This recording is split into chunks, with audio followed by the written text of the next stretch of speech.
ನಮಸ್ಕಾರ ಸ್ನೇಹಿತರೆ, ಕನ್ನಡ ಕದಂಬ ಚಾನೆಲ್ಗೆ ಸ್ವಾಗತ. ಉತ್ತರ ಕನ್ನಡ ಇದು ಕರ್ನಾಟಕದ 5ನೇ ಅತಿದೊಡ್ಡ ಜಿಲ್ಲೆ.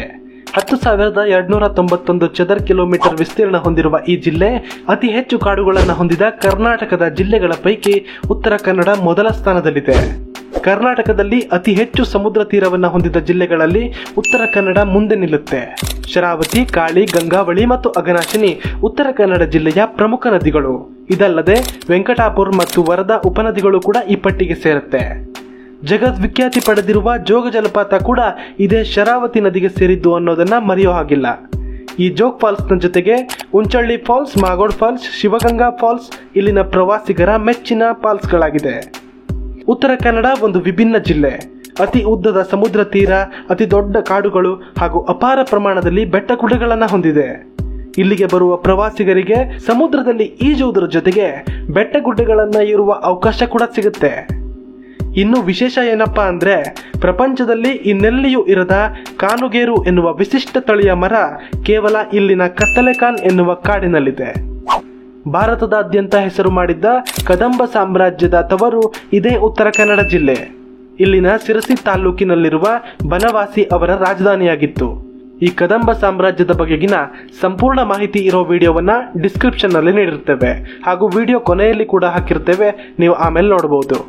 ಕ್ರಿಸ್ತಶಕ 350ರಿಂದ 525ರವರೆಗೆ ಕದಂಬರು ಈ ನೆಲವನ್ನ ಆಳಿದ್ರು. ಅವರ ನಂತರ ಚಾಲುಕ್ಯರು, ರಾಷ್ಟ್ರಕೂಟರು, ಹೊಯ್ಸಳರು ಹಾಗೂ ನಮ್ಮ ಕರ್ನಾಟಕದ ಇನ್ನೊಂದು ಹೆಮ್ಮೆಯ ವಿಜಯನಗರ ಸಾಮ್ರಾಜ್ಯ ಕೂಡ ಈ ನೆಲವನ್ನ ಆಳಿತ್ತು. ನಂತರ 1750ರಲ್ಲಿ ಮರಾಠರ ಆಳ್ವಿಕೆಗೆ ಕೂಡ ಈ ನೆಲ ಒಳಪಟ್ಟಿತ್ತು. ಇವರಷ್ಟೇ ಅಲ್ಲದೆ ಬ್ರಿಟಿಷರು, ಪೋರ್ಚುಗೀಸರು, ಅರಬ್ಬರು, ಡಚ್ಚರು ಹಾಗೂ ಫ್ರೆಂಚರು ಕೂಡ ಇಲ್ಲಿನ ನೆಲದ ಕೆಲವು ಪ್ರದೇಶಗಳಲ್ಲಿ ತಮ್ಮ ವಸಾಹತುಗಳನ್ನು ಹೊಂದಿದ್ರು. ಭಾರತದಾದ್ಯಂತ ಅತಿ ಹೆಚ್ಚು ವರ್ಷಗಳ ಕಾಲ ರಾಜ್ಯವಾಳಿದ ಹೆಣ್ಣುಮಗಳು ಕಾಳು ಮೆಣಸಿನ ರಾಣಿ ಚೆನ್ನಭೈರಾದೇವಿ ಈ ಉತ್ತರ ಕನ್ನಡ ಜಿಲ್ಲೆಯವರು. ಬರೋಬ್ಬರಿ 54 ವರ್ಷಗಳ ಕಾಲ ರಾಜ್ಯವಾಳಿದ ಈಕೆಯ ಕಾಲದಲ್ಲಿ ಇಲ್ಲಿನ ಕಾಳು ಮೆಣಸಿನ ಬೆಳೆ ವಿಶ್ವ ಪ್ರಸಿದ್ಧಿ ಹೊಂದಿತ್ತು. ಆದ್ದರಿಂದಲೇ ಈಕೆಗೆ ಕಾಳು ಮೆಣಸಿನ ರಾಣಿ ಅನ್ನೋ ಬಿರುದು ಕೂಡ ಬಂದಿತ್ತು. ಆಕೆ ರಾಜ್ಯವಾಳಿದ್ದು ಕೂಡ ಪ್ರಸಿದ್ಧ ವಿಜಯನಗರ ಸಾಮ್ರಾಜ್ಯದ ಅಡಿಯಲ್ಲಿ. 1552ರಿಂದ 1606ರವರೆಗೆ 54 ವರ್ಷಗಳನ್ನ ಆಳಿದ ದಿಟ್ಟ ಮಹಿಳೆ. ಈಕೆಯನ್ನ ಮಹಾಮಂಡಲೇಶ್ವರಿ ರಾಣಿ ಚೆನ್ನಭೈರಾದೇವಿ ಅಂತ ಕರಿತಾ ಇದ್ರು. ಈಕೆ ಭಟ್ಕಳ ಮತ್ತು ಹೊನ್ನಾವರದ ಬಂದರುಗಳ ಮೂಲಕ ಯುರೋಪಿಯನ್ ಮತ್ತು ಅರಬ್ ಪ್ರದೇಶಗಳಿಗೆ ಕಾಳುಮೆಣಸುಗಳನ್ನು ರಫ್ತು ಮಾಡ್ತಾ ಇದ್ರು. ಈಕೆ ಬಗ್ಗೆ ಹೇಳೋದಕ್ಕೆ ಹೋದ್ರೆ ಬಹಳಷ್ಟು ವಿಷಯಗಳು ಹಾಗೂ ಕಣ್ಣೀರು ತರಿಸುವಷ್ಟು ಭಾವುಕತೆ ಇದೆ. 10 ವಿಡಿಯೋಗಳನ್ನ ಮಾಡಿದ್ರೂ ಮುಗಿದೇ ಇರುವಷ್ಟು ಇನ್ನೂ ಉಳಿದಿರುತ್ತೆ ಹೇಳೋದಕ್ಕೆ. ಅದನ್ನ ಮುಂದೆ ನೋಡೋಣ. ನಿಮ್ಗೆ ಆ ಥರ ವಿಡಿಯೋ ಬೇಕಂದ್ರೆ ಕಮೆಂಟ್ ನಲ್ಲಿ ತಿಳಿಸಿ. ಇನ್ನು ಪೌರಾಣಿಕವಾಗಿ ನೋಡೋದಾದ್ರೆ, ಉಡುಪಿ, ದಕ್ಷಿಣ ಕನ್ನಡ ಹಾಗೂ ಉತ್ತರ ಕನ್ನಡ ಜಿಲ್ಲೆಯನ್ನ ಕರಾವಳಿ ಜಿಲ್ಲೆ ಅಂತ ಕರೀತಾರೆ. ಈ ಪ್ರದೇಶವನ್ನ ಪರಶುರಾಮ ಸೃಷ್ಟಿ ಅಂತ ನಂಬಲಾಗುತ್ತೆ. ಪರಶುರಾಮ ತನಗೆ ತಪಸ್ಸು ಮಾಡ್ಕೊಂಡಿರೋದಕ್ಕೆ ಪ್ರಶಸ್ತವಾದ ಜಾಗ ಸಿಗದೆ ಇದ್ದಾಗ ಸಮುದ್ರ ರಾಜನ ಬಳಿ ಸ್ವಲ್ಪ ಜಾಗವನ್ನ ಕೊಡುವಂತ ಕೇಳ್ಕೊತಾನೆ. ಅದಕ್ಕೆ ಒಪ್ಪಿದ ಸಮುದ್ರ ರಾಜ ಎಷ್ಟು ಜಾಗ ಬೇಕು ಅಂತ ಕೇಳ್ತಾನೆ. ಅದಕ್ಕೆ ತನ್ನ ಕೈಯಲ್ಲಿನ ಕೊಡಲಿಯನ್ನ ಎಸೆದು ಅಲ್ಲಿವರೆಗಿನ ಪ್ರದೇಶವನ್ನ ಪರಶುರಾಮ ಪಡೆದುಕೋತಾರೆ. ಅಷ್ಟೇ ಅಲ್ಲದೆ ಶಿವನ ಕುರಿತು ತಪಸ್ಸು ಮಾಡಿದ ರಾವಣ ಶಿವನು ಪ್ರತ್ಯಕ್ಷವಾದಾಗ ವರ ಏನ್ ಬೇಕು ಅಂತ ಕೇಳ್ತಾರೆ. ನಿತ್ಯ ಪೂಜೆಗಾಗಿ ತನಗೆ ದಿನ ಆತ್ಮಲಿಂಗ ಬೇಕು ಅಂತ ಶಿವನನ್ನ ಕೇಳ್ತಾನೆ. ಆತ್ಮಲಿಂಗವನ್ನ ರಾಕ್ಷಸನ ಕೈಗೆ ನೀಡೋಕೆ ಇಷ್ಟ ಇಲ್ಲದೆ ಇದ್ರೂ ಆತನ ತಪಸ್ಸಿಗೆ ಮೆಚ್ಚಿ ಪ್ರತ್ಯಕ್ಷವಾಗಿ ಕೇಳಿದ ವರ ನೀಡದೆ ಇರೋದಕ್ಕೆ ಸಾಧ್ಯ ಇಲ್ಲದೆ ಇರೋ ಕಾರಣ ಅವನ ಕೋರಿಕೆಯಂತೆ ಅವನಿಗೆ ಶಿವನು ಆತ್ಮಲಿಂಗವನ್ನ ಒಪ್ಪಿಸಿ ಮಾಯವಾಗ್ತಾನೆ. ಆತನು ಅದನ್ನು ತೆಗೆದುಕೊಂಡು ಲಂಕೆಗೆ ಹೋಗೋದನ್ನ ತಪ್ಪಿಸೋದಕ್ಕೆ ಭೂಲೋಕಕ್ಕೆ ಬಂದ ಗಣೇಶ ಉಪಾಯದಿಂದ ಆ ಆತ್ಮಲಿಂಗವನ್ನ ಇದೇ ಪವಿತ್ರ ನೆಲದಲ್ಲಿ ಉಳಿಯುವಂತೆ ಮಾಡ್ತಾನೆ. ಹಾಗೆ ಶಿವನ ಆತ್ಮಲಿಂಗ ರಾವಣನಿಂದ ಪ್ರತಿಷ್ಠಾಪನೆಗೊಂಡು ಇಂದಿಗೂ ಗೋಕರ್ಣದಲ್ಲಿ ನೆಲೆಯಾಗಿದೆ. ಇಷ್ಟೊಂದು ಪೌರಾಣಿಕ ಹಿನ್ನೆಲೆ ಇರುವ ಈ ಜಿಲ್ಲೆಯಲ್ಲಿ ಇಡೀ ದಕ್ಷಿಣ ಭಾರತದಲ್ಲೇ ನಡೆಯುವ ಅತಿ ದೊಡ್ಡ ಜಾತ್ರೆಯಾಗಿ ಸಿರಸಿ ಶ್ರೀ ಮಾರಿಕಾಂಬ ಜಾತ್ರೆ ಕೂಡ ಇದೇ ಜಿಲ್ಲೆಯಲ್ಲಿ ನಡೆಯುತ್ತೆ.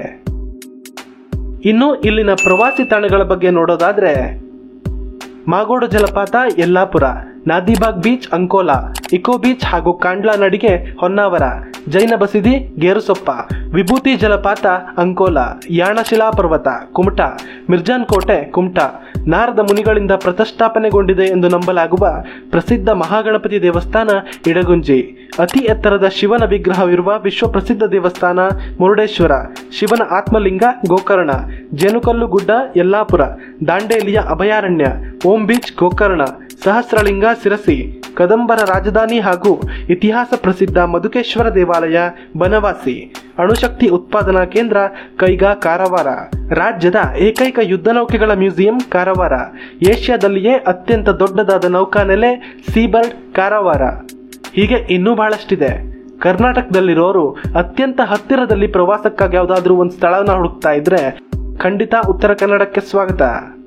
ಇಲ್ಲಿ ಮುರುಡೇಶ್ವರದಲ್ಲಿ ಸಮುದ್ರ ದಾಳದಲ್ಲಿ ಇಳಿದು ಡೈವಿಂಗ್ನ ಅನುಭವ ಪಡೆಯೋದಕ್ಕೆ ಹಾಗೂ ಕಾಂಡ್ಲಾದಲ್ಲಿ ಶರಾವತಿ ನದಿಯ ಹಿನ್ನೀರಿನಲ್ಲಿ ಬೋಟಿಂಗ್ ಮಾಡೋದಕ್ಕೆ ಎಲ್ಲದಕ್ಕೂ ಉತ್ತಮ ವ್ಯವಸ್ಥೆಗಳಿದೆ. ಇಲ್ಲಿ ಕರಾವಳಿ ಶೈಲಿಯ ಮೀನಿನ ಊಟ ಅತ್ಯಂತ ಪ್ರಸಿದ್ಧವಾದ ಅಡುಗೆಯಾಗಿದೆ. ಹೀಗೆ ಹೇಳ್ತಾ ಹೋದ್ರೆ ಇನ್ನಷ್ಟು ಅಚ್ಚರಿಯ ಈ ಉತ್ತರ ಕನ್ನಡ ಎನ್ನೋ ಜಿಲ್ಲೆ ಕರ್ನಾಟಕ ಜನತೆಗೆ ಖಂಡಿತ ಗೊತ್ತಿಲ್ಲ. ಉತ್ತರ ಕನ್ನಡ ಅಂದ್ರೆ ಉತ್ತರ ಕರ್ನಾಟಕನ ಅಂತ ಅಂದ್ಕೋತಾರೆ. ಉತ್ತರ ಕರ್ನಾಟಕನೇ ಬೇರೆ, ಉತ್ತರ ಕನ್ನಡ ಜಿಲ್ಲೆಯೇ ಬೇರೆ.